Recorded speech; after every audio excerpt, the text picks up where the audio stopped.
13:13 కాగా విశ్వాసము, నిరీక్షణ, ప్రేమ ఈ మూడును నిల్చును, వీటిలో శ్రేష్టమైనది ప్రేమయే. దేవుని స్తోత్రం. హల్లెలూయా. పరిశుద్ధ గ్రంథములో ప్రేమ చాలా గొప్పది. విశ్వాసం అనేది గొప్పది. నిరీక్షణ అనేది కూడా, నిరీక్షణ అంటే ప్రభువు మీద నమ్మకం మనం ఎదురు చూసే దానికి కారణం అవుతుంది. ఈ మూడు కూడా గొప్పవి. వీటన్నిటిలో శ్రేష్టమైంది ప్రేమ.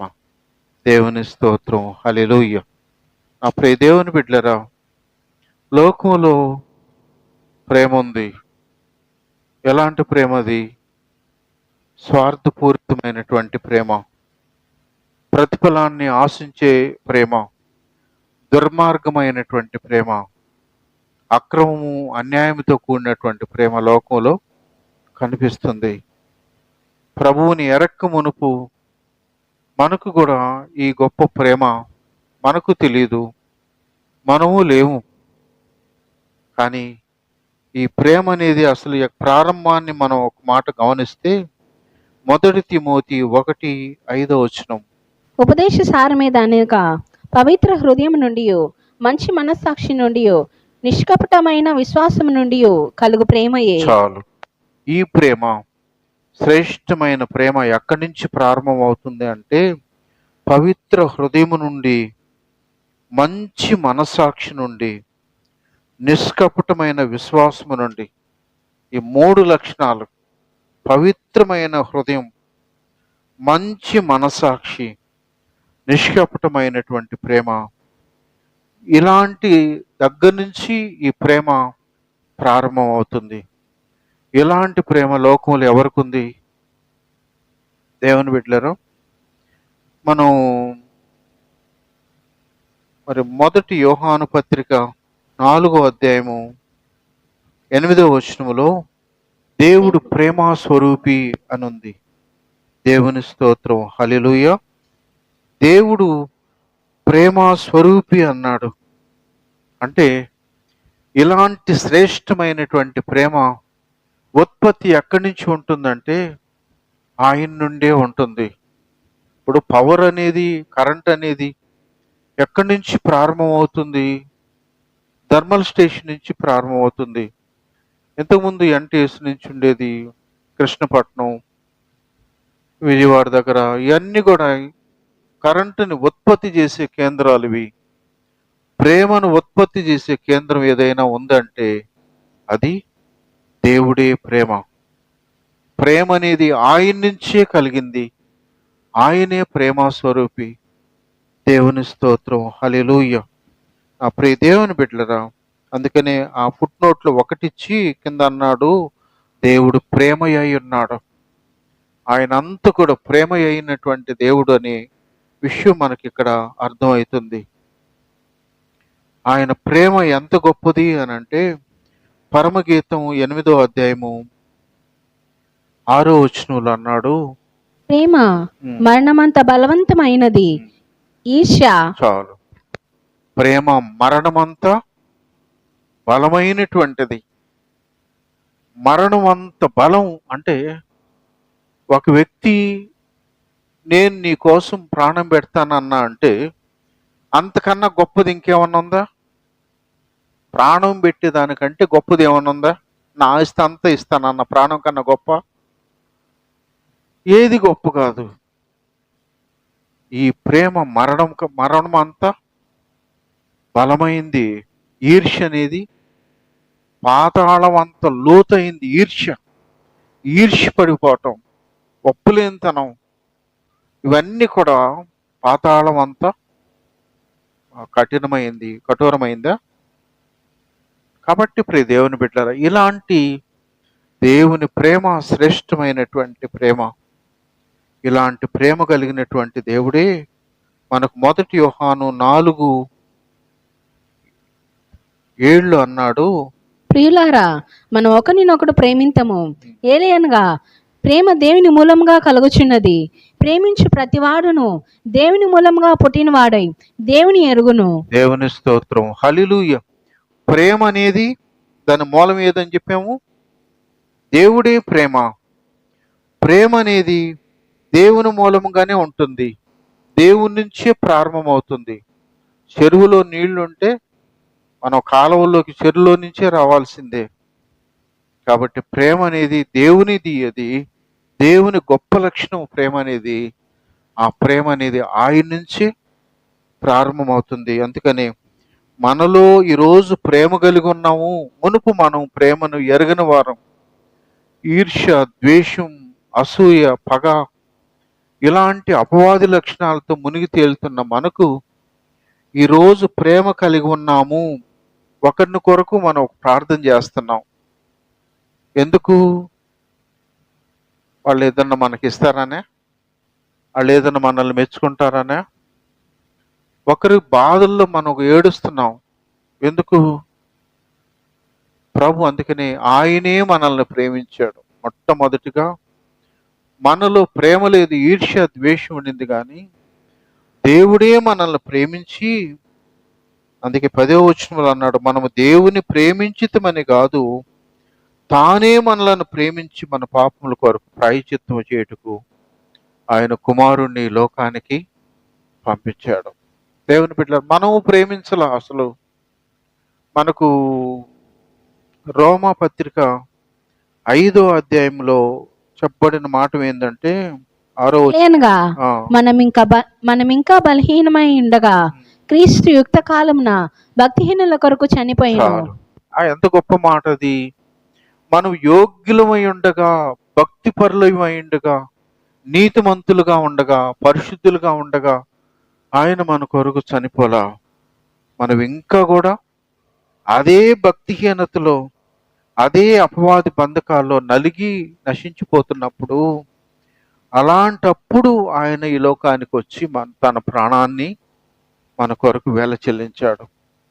అంటే ప్రాణం పెట్టేటప్పటికి మనం భక్తి లేదు, నీతి లేదు, యథార్థత ఏది లేదు, కానీ ఆయన మనకు ముందుగానే ప్రేమించాడు. అందుకని తానే మనల్ని ప్రేమించి మన కోసం తన ప్రాణం పెట్టినటువంటి ప్రేమ. అందుకని ఆ ప్రేమ శాశ్వతమైనటువంటి ఆ ప్రేమ. అందుకనే ఇర్మియా 31:3 అన్నాడు, శాశ్వతమైన ప్రేమతో నేను మిమ్మల్ని ప్రేమించుచున్నాను గనక విడువక మీ ఎడల అంటే ఆ ప్రేమ శాశ్వతం అన్నాడు కదా. శాశ్వతమైన ప్రేమ ఏం చేసింది తెలుసా? నేను ఆయన్ని తెలుసుకోకపోయినా నన్ను ప్రేమించి, ఆయన నా పట్ల కార్యాలు జరిగించి నన్ను ఆకర్షించింది ఆయన వైపు.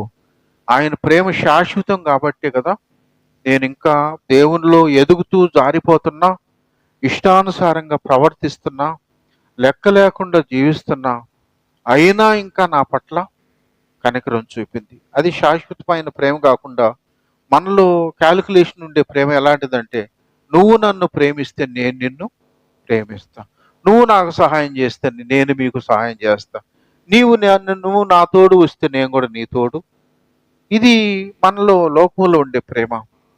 కానీ మనం ఆయన్ని పూర్తిగా ఎరగనప్పుడే ఈ లోకానికి వచ్చి మన కోసం బలియాగమైన ప్రేమ అన్ని ప్రేమల కంటే శాశ్వతమైన దేవుని ప్రేమ. దేవుని స్తోత్రం. హల్లెలూయా. కాబట్టి ప్రియ దేవుని బిడ్డలారా, అలా ప్రేమించిన దేవుడు మన కోసం చేసిన ఆ బలియాగాన్ని ఒకసారి మనం యెషయా గ్రంథం 53వ అధ్యాయము 2-3 వచనాల్లో, లేత మొక్క వలెను ఎండిన భూమిలో మొలచిన మొక్క వలెను అతడు ఆయన ఎదుట పెరిగెను. అతనికి స్వరూపమైనను సొగసైనను లేదు. మనం అతని చూచి అపేక్షించినట్లుగా అతని యందు స్వరూపము లేదు. అతడు తృణీకరింపబడిన వాడును, ఆయన మనుషుల వలన విసర్జింపబడిన వాడును, వ్యసనకాంతుడుగాను వ్యాధిని అనుభవించి వాడుగాను మనుషులు చూడనలని వాడుగాను ఉండెను. అతడు తృణీకరింపబడిన వాడు గనుక మనము అతనిని ఎన్నిక చేయకపోతిమి. చాలు. దేవుని బిడ్డలారా, యెషయా భక్తుడు ఈ లోకానికి రాకముందు ప్రభువు ఎలా ఉన్నాడు, నిత్యత్వంలో ప్రభువు ఎలా ఉండేవాడు అనేదానికి ఆయన ఆ మాటలు అంటాడు. రెండో వచనములో లేత మొక్కవలెను అన్నాడు. మనం ఆకుకూర పోసామనుకో, ఆకుకూర మొక్క పెరిగినప్పుడు ఒక 10 రోజులు అయినప్పుడు ఆ మొక్కలు ఎలా ఉంటాయి? లేత ఆకులు ఉంటాయి, లేత కాండాలు ఉంటాయి. మన గోరుతో అటు గిచ్చినా కూడా ఇరిగిపోయేంత ఆ లేత మొక్కలవి. ప్రభువు ఈ లోకానికి మానవుడిగా రాకమునుపు ఎలా ఉండేవాడంటే లేత మొక్క వలె ఆయన పరలోకములో ఉండేవాడంట. అలా ఉన్నటువంటి ప్రభువు ఆయన ఏం చేశాడు? సర్వమానవాళి రక్షణ కొరకు ఈ లోకానికి వచ్చి ఆ శిక్ష యావత్తును భరించి బలియాగంగా తనను తాను అప్పగించుకున్నప్పుడు ఎలా మారిపోయాడంటే ఆయన ఆ స్వరూపము లేదు, ఆయన సొగసు లేదు, తృణీకరించబడ్డవాడు అయ్యాడు, మనుషుల చేత విసర్జించబడినవాడు అంటాడు. మనుషులు విసర్జించబడేది ఎప్పుడు తెలుసా? యాక్సిడెంట్లు అవుతూ ఉంటాయి. ఆ బ్రిడ్జిల మీద మరి ఎక్కువ యాక్సిడెంట్లు అయినప్పుడు ఒక్కొక్కసారి ఆ తల కూడా పగిలిపోయి మెదడు బయటకు వస్తుంటుంది. అలాంటప్పుడు మనుషులు ఎక్కువగా చూసేదానికి ఇష్టపడరు, కళ్ళు మూసుకొని పక్కకి వెళ్ళిపోతూ ఉంటారు. యేసు ప్రభువు కూడా ఆయనలో స్వరూపము లేకుండా, సొగసైన ఏది కూడా లేకుండా మనుషుల చేత విసర్జించబడినవాడుగాను, తృణీకరించబడినవాడుగాను ఎందుకు మారిపోయాడు అంటే, ఆనాడు ప్రజలకున్న జ్ఞానం ఏందో తెలుసా? రోమా ప్రభుత్వానికి భిన్నంగా మాట్లాడాడు కాబట్టి ఆయన్ని శిక్ష వేశారు అన్నారే కానీ ఆయన మనుషులందరి కొరకు ఈ లోకానికి వచ్చి వెల చెల్లించాడని, ఆ పాపానికి వెలగా తనను తానే బలిగా అర్పణగా అప్పగించుకున్నాడనే విషయాన్ని ఆనాడు లోకం గుర్తించలా. ఈనాడు కూడా అనేకులు గుర్తించలా. అందుకే ప్రభు యొక్క విలువ వాళ్ళకి తెలియదు, ఆయన చేసిన బలియాగం తెలియదు, ఆయన ద్వారా కలిగే రక్షణ మనకు తెలియదు. ఆయన మీద ఏలెత్తి చూపటం అంతలే మనుషులు అందరూ తృణీకరించబడిన వాడుగా ఆయన మిగిలిపోయాడు. దేవుని స్తోత్రం, హల్లెలూయా. ఎందుకు చేశాడయ్యా అంటే ప్రేమించిన కారణాన్ని బట్టి, శాశ్వతమైన ప్రేమతో ప్రేమించాడు కాబట్టి ఆ ప్రేమ ప్రాణం పెట్టేదానికి కారణమైంది. దేవుని స్తోత్రం, హల్లెలూయా. ఇంకా మాట మనం గమనిస్తే 4 నుంచి అతడు మన రోగములను భరించెను, మన వ్యసనములను వహించెను. ఆయనను మొత్తబడిన వానిగాను, దేవుని వలన బాధింపబడిన వానిగాను, శ్రమ నొందిన వానిగాను మనం అతనిని ఎంచితిమి. దేవుని బిడ్డలారా, ఇక్కడ నిశ్చయముగా మన రోగాలను ముందు నిశ్చయముగా మన పాపాని కొరకు ప్రాణం పెట్టాడు, అమూల్యమైన రక్తాన్ని వెల చెల్లించాడు. తర్వాత రెండో మాటకి ఇక్కడ ఏమంటాడు? నిశ్చయముగా అతడు మన రోగాల్ని భరించాడు, మన వ్యసనాల్ని వహించాడు, మన అతిక్రమ క్రియలు బట్టి గాయపరచబడ్డాడు, మన దోషాలను బట్టి నల్లగొట్టబడ్డాడు. ఎందుకయ్యా గాయాలు ఎందుకు, నల్లగొట్టబట్టం ఎందుకు అని అంటే, నిశ్చయముగా మన అతిక్రమ క్రియలు ఆయన్ని గాయపరిచాయి, గాయాలు చేసింది, శరీరం అంతా రక్తసిక్తంగా మార్చింది. ఎందుకంటే అతడు పొందిన గాయాల ద్వారా మనకు స్వస్థత కలుగుతుంది. దేవుని స్తోత్రం, హల్లెలూయా. పాపాన్ని బట్టి శిక్షించబడినా, పాపాన్ని బట్టి కలిగే ఫలం ఆయన రక్తశక్తంగా మారిపోయినా, ఆ గాయాల ద్వారా కలిగే ఫలితం ఏందో తెలుసా? ఆయన స్వరూపులో పుట్టినటువంటి బిడ్డలకి ఆ స్వస్థత కలిగించే దాని కొరకు. దేవుని స్తోత్రం, హల్లెలూయా. చాలాసార్లు మనం లోక డాక్టర్లు మనకు ఇక లాభం లేదు, అయిపోయిందని చేతులు ఎత్తేసిన పరిస్థితుల్లో తిరిగి మరలా ప్రభు ఎందుకు అద్భుతం చేస్తుంటాడంటే, నా గాయాల కొరకు వెల చెల్లించాడు. ఆ గాయాల్లో నుంచి వచ్చే స్వస్థత అది లోకంలో జరిగించే వాటి అన్నిటికంటే భిన్నంగా ఉంటుంది. దేవుని స్తోత్రం, హల్లెలూయా. కాబట్టి ప్రియ దేవుని బిడ్డలారా, అందుకే పాపం కొరకు ప్రాణం ఇచ్చాడు, మన రోగం కొరకు గాయపరచబడ్డాడు. దేన్ని బట్టి ఇదంతా అంటే ఆయన ప్రేమ శాశ్వతం. అందుకని యోహాను సువార్త 15వ అధ్యాయం 14లో, నేను మీకు ఆజ్ఞాపించు వాటిని చేసిన యెడల మీరు నా స్నేహితులు అయ్యుందురు అన్నాడు. 13లో, తన స్నేహితుల కొరకు తన ప్రాణం పెట్టువాని కంటే ఎక్కువైన ప్రేమ గలవాడు ఎవ్వడునూ లేడు. దేవుని స్తోత్రం, హల్లెలూయా. తన స్నేహితుల కొరకు ప్రాణం పెట్టేవాని కంటే ఎక్కువైన ప్రేమ గలవాడు ఎవడన్నా ఉంటాడా? భార్య భర్తలు కాదు, తల్లిదండ్రులు కాదు, తోబుట్టువులు కాదు, లోకంలో ఇలాంటి ప్రేమ ఎవ్వరికి ఎక్కడ కనపడినటువంటిది. ప్రభు మాత్రమే ప్రాణం పెట్టిన ప్రేమ. దేవుని స్తోత్రం, హల్లెలూయా. అంత ప్రాణం, అంత వెల చెల్లించాడు. ఎందుకు ఇంత వెల అనంటే, మనకు యెషయా గ్రంథం 59:1-2లో, రక్షింపనేరక ఎండునట్లు యెహోవా హస్తము కురుచు కాలేదు, విననేరక ఎండునట్లు ఆయన చెవులు మందము కాలేదు. మీ దోషములు మీకును మీ దేవునికిని అడ్డముగా వచ్చెను, మీ పాపములు ఆయన ముఖమును మీకు మరుగుపరచెను గనుక ఆయన ఆలకింపకున్నాడు. చాలు. ప్రైజ్ లార్డ్, హల్లెలూయా. ప్రభువు ఈ లోకానికి రాకమునుపు మనకు పరిశుద్ధ గ్రంథంలో ఉంది, 12 ఏళ్ల నుంచి రక్తస్రావ రోగం. ఎందుకు తగ్గలేదు? దేవుడి నుంచి జవాబు లేదు. మరి అనేక సంవత్సరాల నుంచి సమాధుల్లో ఉండేవాడు. ఎందుకు? ఆయన్ని బంధకాల నుంచి విడిపించే వాళ్ళు లోకంలో ఎవ్వరూ లేరు. ఎవరూ లేరు కాబట్టి బంధకాల్లో ఉన్నవాడు అలా బంధకాల్లోనే ఉన్నాడు. రోగాల్లో బాధించబడిన వాళ్ళు అలా బాధించబడుతున్నారు.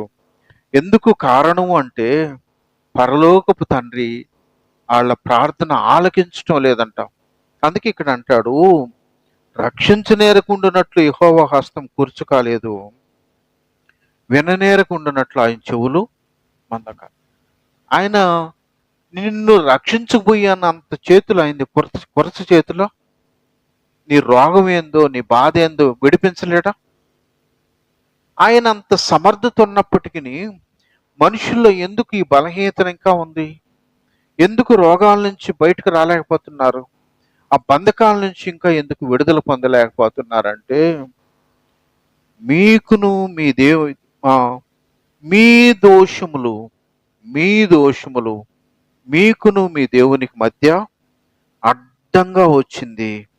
మీ పాపములు ఆయన మీకు మరుగుపరచును, మీ పాపములు ఆయన ముఖమును మీకు మరుగుపరచును కనుక ఆలకించుకున్నాడు. దేవుని స్తోత్రం, హల్లెలూయా. స్వస్థపరచలేక కాదు, విడిపించలేక కాదు, నిన్ను ఆ బంధకాల నుంచి విడుదల కలిగించలేక కాదు. మధ్యలో ఏమంటాం వచ్చింది? నీ పాపాలు, నీ దోషాలు నీకును నీ దేవునికి మధ్య అడ్డం వచ్చేసింది. అందుకని మన ప్రార్థన ఈ కప్పు దాటి పైకి వెళ్ళటం లేదంట. ఎందుకయ్యా అంటే, మన పాపమే అడ్డు తెరగా మారిపోయి, అందుకే ప్రభు ఈ లోకానికి రాకమునుపు ఎవరి బంధకాల్లో వాళ్ళు అలా నలిగిపోతూ ఉండేవాళ్ళు. కాబట్టి ఇలాంటి సమస్య నుంచి విడిపించాలని చెప్పి ప్రభు ఏం చేశాడు? 2 కొరింథీ 5:19 అన్నాడు, ఏమనగా దేవుడు వారి అపరాధములను వారి మీద మోపక క్రీస్తునందు లోకమును తనతో సమాధాన పరచుకొనొచ్చు ఆ సమాధాన వాక్యమును మాకు అప్పగించెను. చాలు. ఇక్కడ వాళ్ళ నుంచి మొర తనకు చేరాలని, వాళ్ళ బాధ ఏందో విడిపించబడాలని అంటే, అందుకని దేవుడు ఏం చేశాడు? క్రీస్తునందు లోకముతో సమాధాన పరుచుకోవాలని. ఆ సమాధానం ఎలా వస్తుందంటే, ప్రభు యొక్క శిలువ యాగం ద్వారా. అందుకని 21 అన్నాడు, పాపం ఎరుగని ఆయనను మన కోసం పాపముగా చేయబడ్డాడు. ప్రియ దేవుని బిడ్డలారా, లోకముతో మనుషులతో పరలోకపు తండ్రికి సమాధానం కలిగించాలని, అందుకని సమాధానం కలగాలంటే ఈ పాపాలన్నీ కూడా, ఈ దోషాలన్నీ అడ్డంగా ఉన్నాయి. వీటన్నిటినీ విడుదల పొందాలంటే ఆ శిక్ష యావత్తు ప్రభు మీద మోయబడింది. ఆయన భరించాడు, సహించాడు. కాబట్టి ఈరోజు మానవుడికి ప్రార్థన చేసిన వెంటనే, మనం కూడా అనేక సార్లు ప్రార్థన చేసిన వెంటనే జవాబులు అనేక సార్లు వచ్చినాయి, అనేక సార్లు ఆలస్యం కూడా అయింది. ఏది ఏమైనప్పటికీ ప్రభు మనకు ప్రార్థన ఆలకిస్తున్నాడు, జవాబిస్తున్నాడు. మనకు సహాయం చేస్తున్నాడు అని అంటే మనం ఈరోజు మనం యోగ్యులమని కాదు. ఆల్రెడీ మన కొరకు ఆయన మన శిక్ష యావత్తును ఆయన భరించాడు. ఆయన భరించటం ఎలా ఉంది? లోకాసు వార్త 22:42లో ప్రభువు చేసిన ప్రార్థన ఏందో తెలుసా? తండ్రి, ఈ గిన్నె నా యొద్ద నుండి తొలగించుటకు నీ చిత్తమైతే తొలగించుము, అయినను నా ఇష్టం కాదు నీ ప్రభువు చేసిన ప్రార్థన ఏందో తెలుసా? తండ్రి, మీ చిత్తమైతే ఈ గిన్నె, ఏ గిన్నెది? సర్వమానవాళి పాపమంతా కూడా ఆయన గిన్నెలో ఆయన భుజం మీద మోపబడతా ఉంది. అందుకనే దాని గురించి మనకు యెషయా గ్రంథంలో 38వ అధ్యాయము 17వ వచనంలో దాని కంటిన్యూషన్ ఉంది.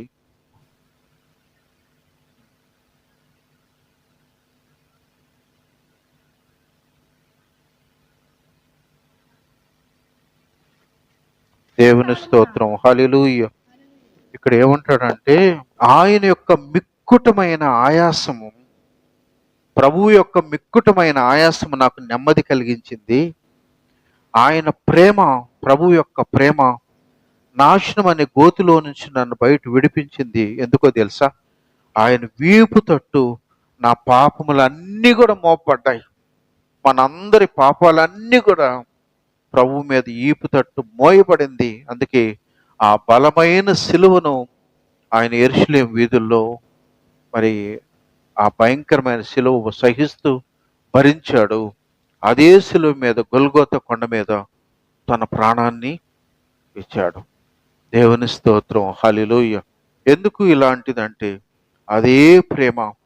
ఏ ప్రేమతో అయితే మనల్ని ప్రేమించాడో, ఏ ప్రేమను బట్టి మనకు సమాధానపరచుకోవాలని ఇష్టపడ్డాడో, అదే ప్రేమ ఏం చేసింది తెలుసా? ఆయన్ని సిలువ యాగం అయ్యేటట్లుగా బలవంత పెట్టింది. అందుకని తండ్రి, మీ చిత్తమైతే ఈ గిన్నె నా యొద్ద నుండి తొలగించమన్నాడు. అయినా నీ చిత్తమే జరుగునుగాక. మనుష్యుడిగా ఈ లోకానికి వచ్చాడు, నీ చిత్తమైతే తొలగించమన్నాడు. లోకానికి వచ్చిన కారణం తెలుసుకున్నాడు, నీ చిత్తమే జరుగునుగాక అని తనను తాను బలిగా, అర్పణగా ఆ సిలువకు అప్పగించుకున్నాడు. దేవుని స్తోత్రం, హల్లెలూయా. అలా అప్పగించుకోవటం ద్వారా ఏ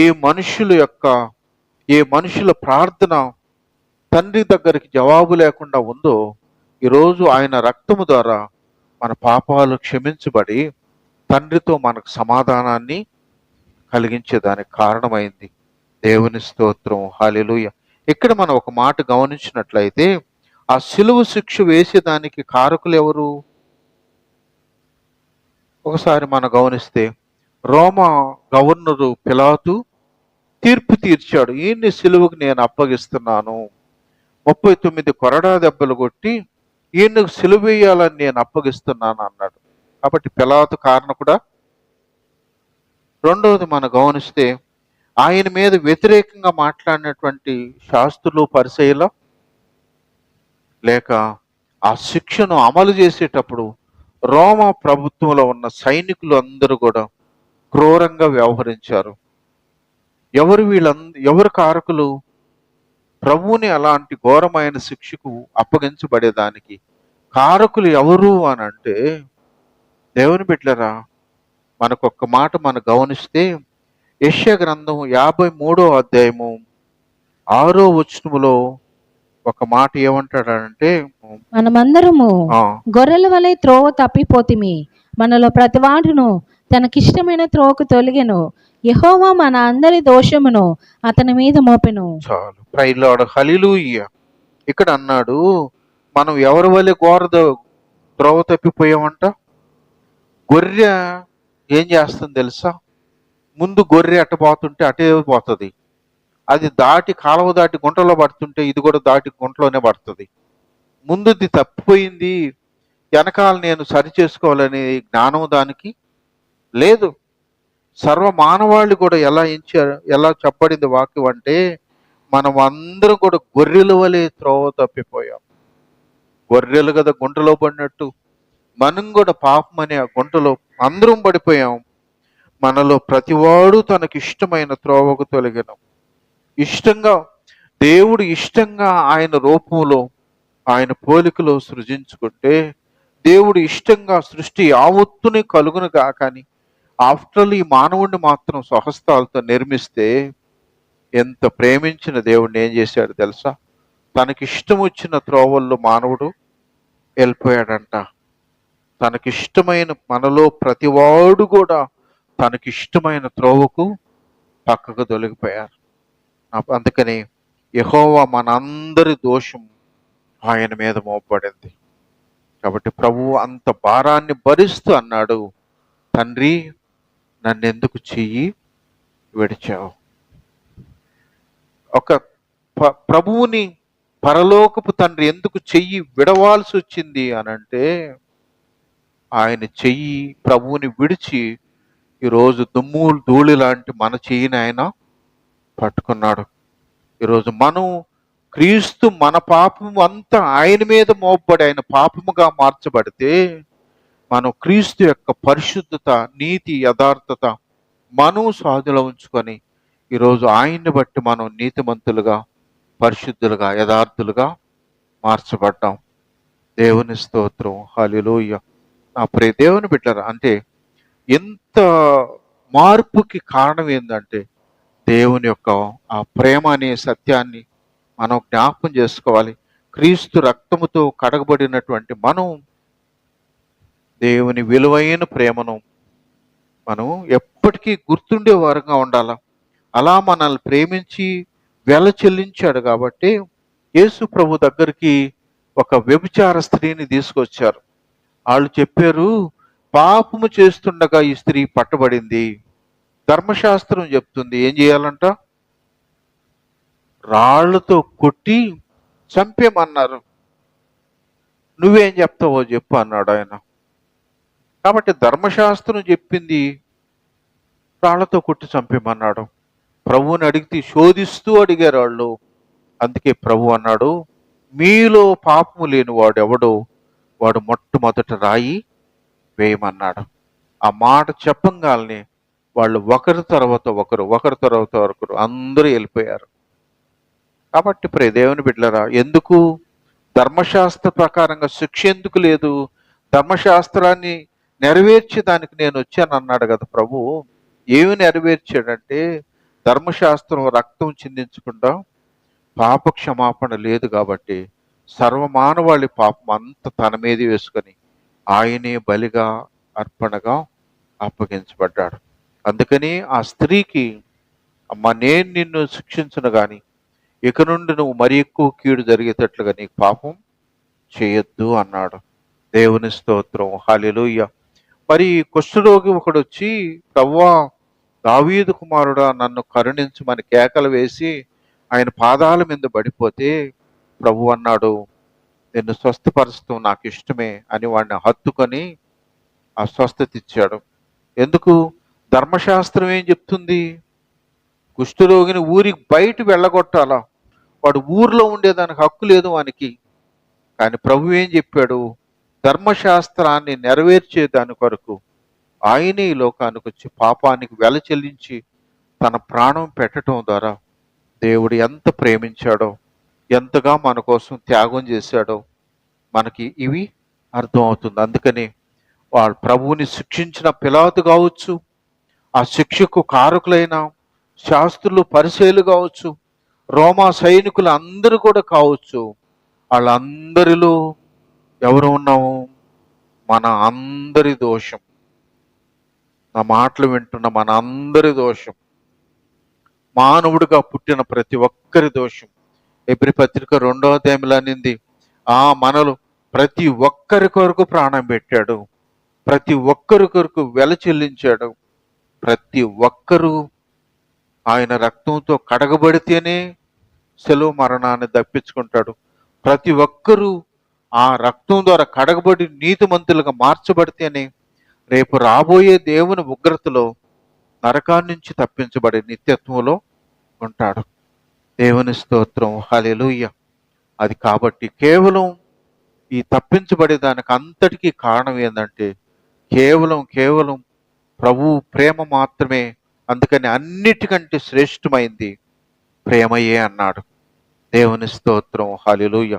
ఇంతవరకు మనం ప్రభు యొక్క ప్రేమను గురించి మనం విన్నాం. ప్రభు యొక్క ప్రేమ, ఆ ప్రేమను బట్టి ఆఫ్టర్ ఆల్ నువ్వు నేను రక్షించబడ్డాం. ఆ ప్రేమను బట్టి ప్రభువా అంటే ఈరోజు మనకు జవాబు వస్తుంది. ప్రభువా అని అంటే మనకు బంధకాల నుంచి విడిపిస్తున్నాడు. ఎందుకంటే ఆయన అదే ప్రేమ ఇప్పటికీ మనల్ని ప్రేమిస్తున్నాడు కాబట్టి. అయితే మనం ఏం చేయాలా? ప్రభు ప్రేమ ద్వారా విడిపించబడి రక్షించబడినటువంటి మనలో మనం ఎలా ఉండాలి అనే దాని కొరకు మనం ఆనాడు వ్యభిచార స్త్రీ ఏ విధంగా పట్టబడి విడిపించబడిందో, కుష్ఠరోగి అయినటువంటి అతన్ని దేవుడు స్వస్థపరిచి ఆ ధర్మశాస్త్రా నుంచి మనల్ని విడిపించాడు. ప్రభువును మనం అంగీకరించడం ద్వారా మనం కూడా ఆ శిక్ష యావత్తు కూడా ప్రభువు ద్వారా ఆయన అంగీకరించాం కాబట్టి మనం కూడా క్షమించబడింది, మనం కూడా రక్షించబడిన గుంపులో ఈరోజు ఉన్నాం. దేవుని బిడ్డలుగా ఎదిగేటువంటి మనలో ఎలా ఉండాలో మనం ఒక రెండు మాటలను బట్టి మనం ముగించేసుకుందాం. 1 పేతురు 1:2. మీరు సత్యమునకు విధేయులవట చేత మీ మనస్సులను పవిత్రపరచుకుని వారయుండి ఒకరినొకడు హృదయపూర్వకముగాను మిక్కటముగాను ప్రేమించుడి. దేవుని బిడ్డలారా, పై మాటలు అంటాడు, మీరు క్షయబీజము నుంచి పుట్టిన వారు కారు. తల్లిదండ్రులు ఏదో పెళ్లి చేసుకున్నారు, నేనేదో సడన్ గా పుట్టేసాను అని దాన్ని. అందుకని వాక్యం ఏమంటుందంటే, మీరు క్షయబీజము నుంచి పుట్టిన వారు కాదు, అక్షయ బీజము నుంచి. అక్షయ బీజం అంటే దేవుని అమూల్యమైన వాక్కు ద్వారా, ఆ వాక్కు ద్వారా మనం రక్షించబడ్డాం. ఆ వాక్యే మనల్ని ఈ రక్షణకు కారణమైంది. కాబట్టి మీరు మరి ఆ క్షయ బీజము నుంచి కాదు, శాశ్వతమగు జీవము గల దేవుని వాక్యం మూలముగా మీరు పుట్టారు. కాబట్టి ఇలా వాక్యం ద్వారా పుట్టినటువంటి మన జీవితాల్లో మనం ఎలా ఉండాలంటే, నిష్కపటమైన సహోదర ప్రేమ కలుగునట్లు మీరు సత్యమునకు విధేయులవుట చేత మీ మనసులను పవిత్రపరచుకున్న వారయుండి ఎలా ప్రేమించాలి ఇతరులను అంటే, ఒకరినొకడు హృదయపూర్వకంగాను మిక్కుటముగా మీరు ప్రేమించండి. నీ బిడ్డలను నువ్వు హృదయపూర్వకంగా మిక్కుటంగా ప్రేమించటం కాదు, ఇతరులను మనం ఎలా ప్రేమించాలంట? హృదయపూర్వకంగా మిక్కుటంగా మనల్ని ప్రేమించాడు. ప్రభువు కూడా మనల్ని ఎలా ప్రేమించాడు? హృదయపూర్వకంగా ఆయన ప్రేమ ఉంది కాబట్టే కదా అంత వెల చెల్లించేదానికి కారణమైంది. అంత ప్రేమను పొందుకొని విడిపించబడిన తర్వాత నువ్వు కూడా ఇతరుల విషయంలో అలా హృదయపూర్వకమైన ప్రేమను కలిగి వెల చెల్లించమని దేవుడు ఈరోజు తన సంఘాన్ని కోరుకుంటున్నాడు. ఈరోజు మనలో ఇతరుల పట్ల ఎలాంటి ప్రేమ కలిగి ఉన్నాం? మిక్కుటమైన ప్రేమ ఉందా? హృదయపూర్వకమైన ప్రేమ కలిగి ఉన్నామా అనే విషయాన్ని మనం పరిశీలించుకుందాం. నా ప్రియ దేవుని బిడ్డలారా, ఆనాడు ప్రభు సిలువలో తండ్రి వీరేం చేస్తున్నారు, వీరు ఎరుగరు కనుక వీళ్ళని క్షమించమన్నాడు. ఆయన మీద ముఖం మీద పిడిగుద్దులు గుద్దుతున్న వాళ్ళని, ఆ ముఖం మీద గుడ్డేసి నిన్ను కొట్టింది ఎవరో ప్రవచనం చెప్పు అని చెప్పిన హేళన చేసిన వాళ్ళని ఆయన క్షమించమన్నాడు. ఎందుకు అనంటే ప్రభు యొక్క హృదయం ఎలాంటిది? ఆ మిక్కుటమైన ప్రేమ, హృదయపూర్వకమైన ప్రేమ. ఆ ప్రేమ ఆయన ప్రేమే కాబట్టి అందుకే సెలవులో అంత వెల చెల్లించాడు. కాబట్టి మనుషులందరినీ కూడా దేవుడు కోరుకుంటున్నాడు, మీరు కూడా అలాంటి ప్రేమ కలిగి ఉండమన్నాడు. మరి మొదటి శతాబ్దంలో క్రైస్తవం మీద భయంకరమైన శ్రమలు వచ్చేసాయి. యేసు ప్రభు ఈ లోకాన్ని నుంచి వెత్తబడిన తర్వాత ఆ శ్రమలు దరిదాపు 300 సంవత్సరాలు ఉన్నాయి. భయంకరమైన శ్రమలు యేసు ప్రభు ద్వారా, కార్యాల ద్వారా, వాక్కు ద్వారా పట్టబడినటువంటి అనేకులు ఆ శ్రమల్ని ఎదుర్కోలేక చాలా మంది ప్రాణాలు పెట్టారు. అప్పుడు ఈ దేవుని బిడ్డలారా, అలాంటి భయంకరమైన శ్రమలు ఎదుర్కొంటా ఉన్నప్పుడు మరి మనం వాళ్ళల్లో మిక్కుటమైన ప్రేమ వాళ్ళ హృదయంలో ఉంది కాబట్టి ప్రాణం పెట్టగలిగారు. ప్రాణం ఎలా పెట్టగలిగారు? ప్రభువు నన్ను ప్రేమించాడు, నేను కూడా ప్రభువుని ప్రేమించాలి, ఆయన కొరకు ప్రాణం పెడతానని ప్రాణం పెట్టినటువంటి ప్రేమ ఆనాడు కనిపిస్తూ ఉంది. మనకు అపోస్తుల కార్యం 7వ అధ్యాయము 58 నుంచి గమనిస్తే, పట్టణపు వెలుపలికి అతనిని వెళ్ళగొట్టి రాళ్ళు రువి చంపిరి. సాక్షులు సౌలు అను ఒక యవనుని పాదముల యొద్ద తమ వస్త్రములు పెట్టిరి. ప్రభువుని గూర్చి మొరపెట్టుచు, యేసు ప్రభువా, నా ఆత్మను చేర్చుకొనుమని స్టెఫను పలుకుచుండగా వారు అతనిని రాళ్లతో కొట్టిరి. అతడు మోకాళ్ళుని, ప్రభువా, వారి మీద ఈ పాపం మోపకమని గొప్ప శబ్దముతో పలికెను. చాలు. ప్రైలాడు. హల్లెలూయా. యేసు ప్రభు ఏ విధంగా సర్వ మానవాళి పాపాన్ని క్షమించాడో, యేసు ప్రభు తర్వాత వచ్చినటువంటి స్తెఫను కూడా ఆయన రాళ్లతో కొట్టబడుతుంటే, రాళ్ళు ఎక్కడికి పడుతుంటాయి? కేవలం వీపు మీదనే పడతాయా? ముఖం మీద, చేతులకి, కాళ్ళకి ఎట్టబడితే అట్లా కొడతా ఉన్నారు. రాళ్లతో కొడతా ఉంటే అప్పుడు ఆయన ఏం చేశాడు? ప్రభువా, నా ఆత్మను చేర్చుకోమని మొదటగా పలికాడు. ఆత్మను చేర్చుకోమని మొదట చెప్పాడు. రెండోది, ప్రభువా, వారి మీద ఈ పాపాన్ని మోపుకు అని ప్రజలను గురించి తండ్రికి మొరపెట్టాడు. ఒక పక్క రాళ్ల దెబ్బలు తింటూ అతని హృదయంలో నుంచి వచ్చిన మాట ఏంది తెలుసా? ప్రభువా, వీళ్ళ మీద ఈ పాపం మోపకు. ఎవరి మనసు ఇది? యేసు ప్రభు వారి మనసు. ఆనాడు సిలువలో అంత బలియాగంగా భయంకరంగా వెల చెల్లించేటప్పుడు కూడా ప్రభువు నోట నుండి వచ్చిన మాట, వీళ్ళని క్షమించమని చెప్పాడు. దేవుని ప్రజలుగా, దేవుని బిడ్డలుగా, దేవుని సొత్తుగా ఎదుగుతున్నటువంటి మొదటి శతాబ్దంలోనే స్టెఫను, ప్రభువా, ఏళ్ల మీద రాళ్లతో కొట్టిన వాళ్ళని, వీళ్ళని పాపాలు క్షమించు, వాళ్ళ మీద ఈ పాపం మోపకమని ప్రార్థన చేశారు. నా ప్రియ దేవుని బిడ్డలారా, ఈ మధ్యన మరి చనిపోయినటువంటి ప్రవీణ్ పగడాల ఎంత గొప్ప జ్ఞానం అంటే, చాలా గొప్ప జ్ఞానం. మత గ్రంథాల అన్నిటిలో ఆయనకి అంత జ్ఞానం ఉంది. దేంట్లో ఏముందో ఖచ్చితంగా చెప్తాడు. దేంట్లో ఏముందో చెప్పగలిగినటువంటి జ్ఞానవంతుడు ఆయన. ఒక ఫ్యాక్టరీ, మరి సాఫ్ట్వేర్ కంపెనీ ఒకటి పెట్టి అనేక మందిని పోషిస్తూ ఆ డబ్బు తెచ్చి పేదోళ్ళని అనేకులను సాగుతున్నటువంటి వ్యక్తి. చాలా గొప్పోడు. అలాంటి వ్యక్తిని నిర్దాక్షిణ్యంగా చంపేశారు. చంపినప్పుడు వాళ్ళ భార్య వచ్చి స్టేట్మెంట్ చెప్తుంది, నా భర్తను చంపిన వాళ్ళని నేను క్షమిస్తున్నా, వాళ్ళని వదిలేయండి అనేది. దేవుని బిడ్డలారా, ఇది సాధ్యమేనా? లోకంలో మనం మనుషుల్లో ఉండే పగను గమనిస్తే, వీడు మా ఇంట్లోని ఇలా చంపారు కాబట్టి వాళ్ళ ఇంటి వాళ్ళందరినీ నాశనం చేయాలనేది ఇప్పుడు మరి లోకంలో మనం చూస్తున్న ఈ కోపతాపాలు తీసుకునే నిర్ణయాలు, వాళ్ళ జీవితాలంతా అట్లనే గడిపేస్తారు.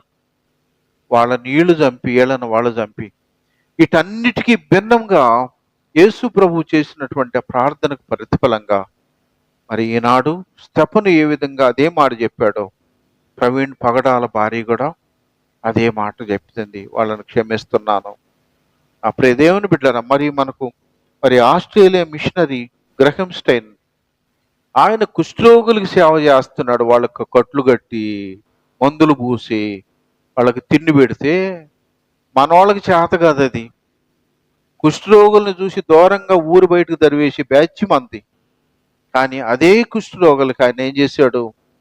వాళ్ళని చేర్చుకొని వాళ్ళ కోసం హాస్టల్ పెట్టి, తిండి పెట్టి, మందులు పెట్టి, కట్లు కట్టి ఎంత పరిచర్య చేస్తూ ఉంటే వీళ్ళు ఏం చేశారు? ఇక్కడ మత మార్పిడి చేస్తున్నాడు అన్న నెపంతో ఆయన్ని, ఆయన బిడ్డలని ఇద్దరిని కూడా ఆ వెహికల్లో పెట్టి తగలబెట్టేశారు. ఎంత భయంకరం! ఏం చేశారు వాళ్ళు? కుష్ఠరోగులకి సేవ చేశారు. ఈ చేతగాని పనికిమాలిన వాళ్ళు వీళ్ళు చేయరు, చేసే వాళ్ళని కూడా చేయరు. మనకు తెలియదు. పేదోళ్ళకి అనాథాశ్రమాలు పెట్టడం మనకు తెలుసా? పేదోళ్ళకి హాస్పిటల్ కట్టించడం మన వాళ్ళకి తెలుసా? పేదోళ్ళకి స్కూల్స్ పెట్టడం మనకు తెలుసా? ఇవన్నీ కూడా వాళ్ళు దేవుని ప్రేమని ఎరిగారు, వాళ్ళు చేసినటువంటి కార్యాలు. 17 నుంచి 18, 19 శతాబ్దాల్లో మిషనరీస్ భారతదేశం వచ్చి వాళ్ళందరూ చేసిన పని ఏంటి? మనం ఆ మూర్ఖమైన భక్తితో ఆ ఆ మంచి వరదలప్పుడు చిన్న బిడ్డలను ఎత్తి నదుల్లో వేసేసేవాళ్ళు. ఇంకా భర్త చిన్న వయసులో చనిపోతే ఆ బిడ్డని ఎత్తి చితి మీద పెట్టి తగలబెట్టేసేవాళ్ళు. ఇలాంటి మూర్ఖమైన భక్తితో నలిగిపోతున్న మన భారతదేశాని కోసం వాళ్ళు జీవితం అంతా ఖర్చు పెట్టారు. ఇక్కడ ఎంత ఖర్చో చెప్పలేం, ఎంత డబ్బు వెల చెల్లించారు. శరీరం ఎంతగా కుళ్ళిపోయినా కూడా పట్టించుకోకుండా భారతదేశాన్ని వెలిగించారు. ఈరోజు ఆడబిడ్డలు చదువుతున్నారంటే మహానుభావులు వాళ్ళు చేసిన ఆ బలియాగం. భర్త చనిపోయిన బిడ్డలు బతుకున్నారు అని అంటే వాళ్ళు చేసిన దానికి ఫలం. ఇవన్నీ కూడా ఎందుకు చేశారు వాళ్ళు? వాళ్ళు మనకేమైనా అవుతారా? మిషనరీస్ మన దేశానికి వచ్చిన వాళ్ళకి మనం ఏమన్నా అవుతామా? లేకపోతే మీరు నాకేమన్నా అవుతారా? చెప్పండి. మరి ఎందుకు వచ్చి ఇన్ని సంవత్సరాలు ఇక్కడ పరిచర్య ఎందుకు జరుగుతూ ఉంది? మనకు ఎపిసి పత్రికలో ఒక మాట అంటాడు, 2వ అధ్యాయము 13లో అన్నాడు, అయినను మునుపు దూరస్తులైన మీరు ఇప్పుడు క్రీస్తు యేసునందు క్రీస్తు రక్తం వలన సమీపస్తులై ఉన్నారు. దేవుని స్తోత్రం, హల్లెలూయా. ఫారినర్స్కి మనం ఏమవుతాము అంటే ఏక శరీరములో భాగాలుగా ఉన్నాం. మరి మీకు నేను ఏమవుతాను అని అంటే ఏక శరీరంలో భాగాలుగా ఉన్నాం. ఒకే శరీరమైన క్రీస్తులో స్వరూపంలో మనం అందరం అవయవాలుగా ఉన్నాం. ఒకే శరీరం అనే దాని గుర్తుగానే ఒకే రొట్టెలో నుంచి మనం అందరం కూడా బల్లలో పాలు పంపులు పొందుతున్నాం. ఇవన్నీ కూడా క్రీస్తు అనే ఒక్క శరీరంలో నుంచి వచ్చిన భాగాలు కాబట్టి అందుకే ఒకరికొకరు మనం భారం కలిగి ప్రార్థన చేస్తున్నాం, ఒకరికొకరు కన్నీరు గార్చుతున్నాం, ఒకరిని గూర్చి వాళ్ళు నిద్ర మానుకొని మొరపెడతా ఉన్నాం. ఎందుకు? వాళ్ళంటే మనకు ఏక శరీరం. క్రీస్తు ప్రేమ, ఆయన ఎలాంటి ప్రేమ ప్రేమించాడో, నిష్కపటమైనటువంటి ప్రేమ, హృదయపూర్వకమైన ప్రేమతో మనల్ని ఎలా ప్రేమించాడో మనకు కూడా ప్రభువు నేర్పిన ప్రేమ అలాంటిది. నా ప్రియ దేవుని బిడ్డలరా, అందుకే వాళ్ళు అన్ని శతాబ్దాల్లో చేసిన పరిచర్యకి వాళ్ళు ఏదన్నా మేలు పొందారా? చివరకు ప్రాణమే పోగొట్టుకున్నారు వాళ్ళు.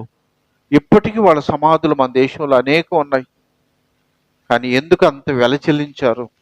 ఎందుకు అంతగా త్యాగం చేశారంటే దేవుని ప్రేమ అంత నిష్కపటమైనటువంటి ప్రేమ. కేజీ కెనాల్ ఎందుకు దువ్వేరు తెలుసా? చెన్నై నుంచి ఆ కాకినాడ అది ఎందుకు దువ్వేరు తెలుసా? పేదరికంతో అల్లాడిపోతుంటే ఈరోజు మనం పనికి ఆహార పథకం వచ్చింది మనకు. ఆనాడు వాళ్ళు ఆ పథకాన్ని పెట్టి కాలువ దొవ్విచ్చి, కాలువ ద్వారా మనకు డబ్బులు ఇచ్చి మనం పోషించబడుతూ కాలువ దొవ్వితే చెన్నై నుంచి కాకినాడకి డైరెక్ట్గా మరి పడవలు వెళ్ళిపోయేది. ఇవన్నీ కూడా వాళ్ళకి మనకి ఏం సంబంధం అంటే కేవలం ఏక శరీరంలో క్రీస్తు శరీరంలో మనం భాగాలం కాబట్టి అంత వెల చెల్లించారు. ఈరోజు నా మాటలు వింటున్నా మన జీవితాల్లో మనలో ఇతరుల పట్ల ఎలాంటి ప్రేమ ఉంది? ఇతరుల పట్ల ఇతరులను మనం ఎలా పట్టించుకుంటున్నాం? ఇతరుల విషయంలో మన ఆసక్తి ఎలా ఉంటుంది? కేవలం నేను ప్రార్థన చేస్తా, వాడు కూడికి మాడిపోతున్నా కూడా నాకు సంబంధం లేదంటాం కాదు. వాడు అన్నం లేక అల్లాడిపోతుంటే నీకు కలిగిన దాంట్లో రొంత పెట్టమన్నాడు ప్రభు. వాడు బట్టలు లేకుండా దిగంబరంగా ఉంటే నిన్ను ఆదుకుంటే అది ప్రేమ. క్రీస్తు చూయించిన ఈ ప్రేమ అలాంటి ప్రేమ. కేవలం క్రైస్తవం అని చెప్పుకోవటం కాదు, బైబిల్ పట్టుకొని మందిరానికి వచ్చి పోవటం కాదు, కానీ ఆయన మనల్ని ఎలాంటి ప్రేమతో ప్రేమించాడో, మన పితరులందరూ ఎలాంటి ప్రేమతో ప్రేమించాడో మనం కూడా అలాంటి ప్రేమ, స్వార్థం లేనటువంటి ప్రేమ, నిష్కపటమైనటువంటి ప్రేమ, అలాంటి ప్రేమలో మనం ఉండాలని దేవుడు ఇష్టపడుతున్నాడు. కాబట్టి నువ్వు తినటం కాదు, నువ్వు దర్జాగా ఉండటం కాదు, కానీ అంటే అట్టని నీకున్నదంతా ఇచ్చేయమని చెప్పట్లేదు. దాంట్లో కొంచెం నీ పొరుగువానికి, ఆపదలో ఉన్నవానికి, బాధల్లో ఉన్నవానికి, మరి వేదనతో ఉన్న వాళ్ళని నువ్వు ఆదరించాలని దేవుడు ఇష్టపడుతున్నాడు. దేవుని స్తోత్రం, హల్లెలూయా. ఇంకొక మాట కూడా చదివి నేను ముగించేసుకుంటాం. 2 పేతురు 1:7 భక్తి యందు సహోదర ప్రేమ యందు దయను అమర్చుకొనుడి. దేవుని బిడ్డలారా, ఇక్కడ మనకు వాక్యం ఏం చెప్తుందంటే, భక్తిలో సహోదర ప్రేమ యందు దయను అమర్చుకోవాలన్నాడు.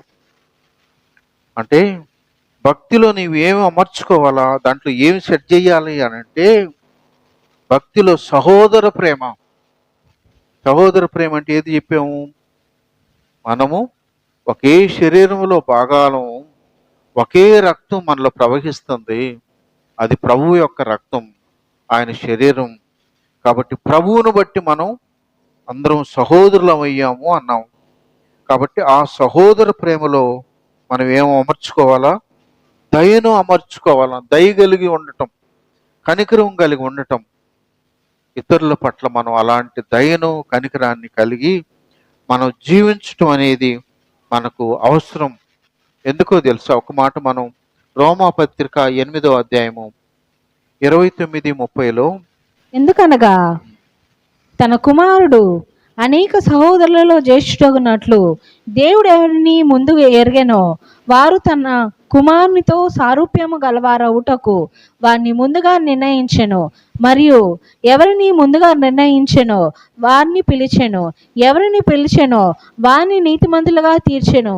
ఎవరిని నీతిమంతులుగా తీర్చెనో వారిని మహిమపరచెను. దేవుని స్తోత్రం, హల్లెలూయా. తండ్రి యొక్క ప్రణాళిక ఏందో తెలుసా? తన కుమారుడు, ప్రభువు గూర్చి చెప్తూ, తన కుమారుడు అనేక సహోదరుల్లో జ్యేష్ఠుడగునట్లు. మనందరిలో జ్యేష్ఠుడు ఎవరో తెలుసా?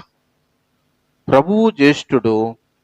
ఆయన తర్వాత మనం సహోదరులవి అయ్యామని వాక్యం చెప్తుంది.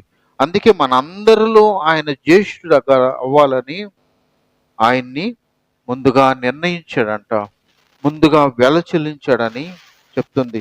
ఇంకా అన్నాడు, మరి ఎవరిని ముందుగా నిర్ణయించాడో వాళ్ళని పిలిచాడు. ఎవరిని పిలిచినో వారిని నీతిమంతులుగా తీర్చాడు. ఎవరిని నీతిమంతులుగా తీర్చాడో వారిని మహింపరిచాడు. కాబట్టి ముందుగా నిర్ణయం ప్రకారంగా మనం అందరం కూడా ప్రభువు బిడ్డలుగా మార్చబడ్డాము, ప్రభువులో ఎదుగుతున్నాము. ఎందుకనంటే మనం అందరం ఏక శరీరంలో భాగాలం అనే సత్యాన్ని మనం మర్చిపోకూడదు. కాబట్టి ప్రియ దేవుని బిడ్డలారా, ప్రభువు నేర్పించి, అంటే ఆయన ఎలాంటి ప్రేమతో మనల్ని ప్రేమించాడో మనం కూడా ఇతరుల పట్ల అలాంటి ప్రేమ కలిగి జీవించే వారంగా. అందుకే ఒక మాట మనకు యోహాను సువార్త 13వ అధ్యాయంలో 34, నేను ఒకడు ప్రేమింపవలనని మీకు క్రొత్త ఆజ్ఞ ఇచ్చుచున్నాను, నేను మిమ్మల్ని ప్రేమించినట్టే మీరును ఒకరినొకడు ప్రేమింపవలను. మీరు ఒకని ఎడల ఒకరు ప్రేమ గలవారైన ఎడల దీన్ని బట్టి మీరు నా శిష్యులని అందరూ తెలుసుకొందురనెను. దేవుని స్తోత్రం, హల్లెలూయా. ఇక్కడ ప్రభు ఎంత స్పష్టంగా చెప్తున్నాడంటే, నేను మిమ్మల్ని ఎలా ప్రేమించాను. ఎలా ప్రేమించాడు ఆయన? ప్రాణం పెట్టేంతగా ప్రేమించాడు. నేను మిమ్మల్ని ఎలా ప్రేమించానో మీరు కూడా ఒకరి ఎడల ఒకరు అలాంటి ప్రేమ కలిగి ఉంటే మీరు నా శిష్యులని అందరూ తెలుసుకుంటారు. అంటే ప్రభువు మనల్ని ప్రేమించి ఎంత త్యాగం చేశాడో, మన కొరకు ఎంత వెల చెల్లించాడో మనం తెలుసుకుంటే, మనం ఇతరులను కూడా అలాంటి ప్రేమతో ప్రేమించినప్పుడు మనల్ని చూసి లోకం అనుకుంటుంది, యేసయ్య బిడ్డలురా వీళ్ళు అనుకుంటారు. మదర్ తెరిసా, ఆమె జెకోస్లోవేకియా దేశపు ఆమెని భారతదేశం మొత్తం ఈరోజు అందరికీ తెలుసు. ఎందుకు? ప్రభు యొక్క ప్రేమను రుచి చూయించింది. ఆ ప్రేమను కుంటోళ్ళు, గుడ్డోళ్ళు, కుష్ఠరోగులు అందరిని కూడా హక్కును చేర్చుకున్న ప్రేమ అది. ఒకడు వాంతులు అవుతా ఉంటే దోషులు పట్టిన ప్రేమ అది. మన వాంతి మనం పట్టుకోలేం, మనకు అది అసహ్యం. మన బిడ్డల వాంతి మనం పట్టుకుంటామా? తప్పదంటే బెడ్షీట్లు నానిపోతాయి అంటే పట్టుకుంటాం, లేకపోతే మనం పట్టం కదా, ఏదో ఒక ప్లేట్ పెడతా ఉంటాం.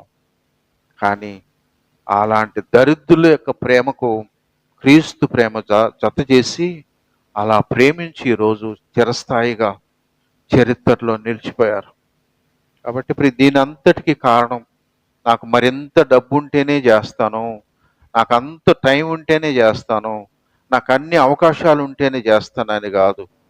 మదర్ తెరిసాకి ఇండియాకి వచ్చినప్పుడు చేతిలో చిల్లి పైసా లేదు, లేకుండానే పరిచర్య చేసి అడుక్కొని పరిచర్య చేసింది ఆమె.